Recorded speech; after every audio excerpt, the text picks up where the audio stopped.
તો દાહોદ પોલીસે નકલી બેંક ઊભી કરી વેપારી સાથે લાખોની છેતરપિંડી કરનાર ગેંગનો પર્દાફાશ કર્યો। આરોપીઓએ રથયાત્રામાં દાન આપવાના બહાને 200 ગ્રામ સોનાના બિસ્કિટ આપવાની વાત કરી વેપારીઓનો વિશ્વાસ જીત્યો અને ત્યારબાદ છેતરપિંડી કરીને ફરાર થઈ ગયા હતા। તો દાહોદ લોકલ ક્રાઇમ બ્રાન્ચની સતર્ક કામગીરીથી 3 આરોપીઓને ઝાલોદની ધાવડિયા ચેકપોસ્ટ પરથી ઝડપી પાડવામાં આવ્યા છે। આરોપીઓ પાસેથી 200 ગ્રામ સોનું, કાર સહિત કુલ 38,80,590 રૂપિયાનો મુદ્દામાલ કબજે કરાયો છે। ઝડપાયેલા આરોપીઓમાં ગુજરાત અને રાજસ્થાનના 3 શખ્સોનો સમાવેશ થાય છે। પોલીસે ગુનાનો ભેદ ઉકેલી વધુ તપાસ હાથ ધરી છે।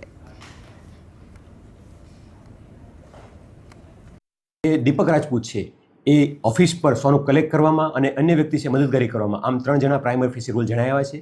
3ને અટક કરી છે અને આ લોકોનો ગુના ઇતિહાસ પણ તપાસ દરમિયાન જણાવ્યો છે। આમ દાહોદ પોલીસે 28,60,000ના કિંમતના 200 ગ્રામ સોનું જે ફ્રોડમાં ગયું હતું એમને ગણતરીના દિવસોમાં 100% રિકવર કરી અને સફળતા પ્રાપ્ત કરી છે।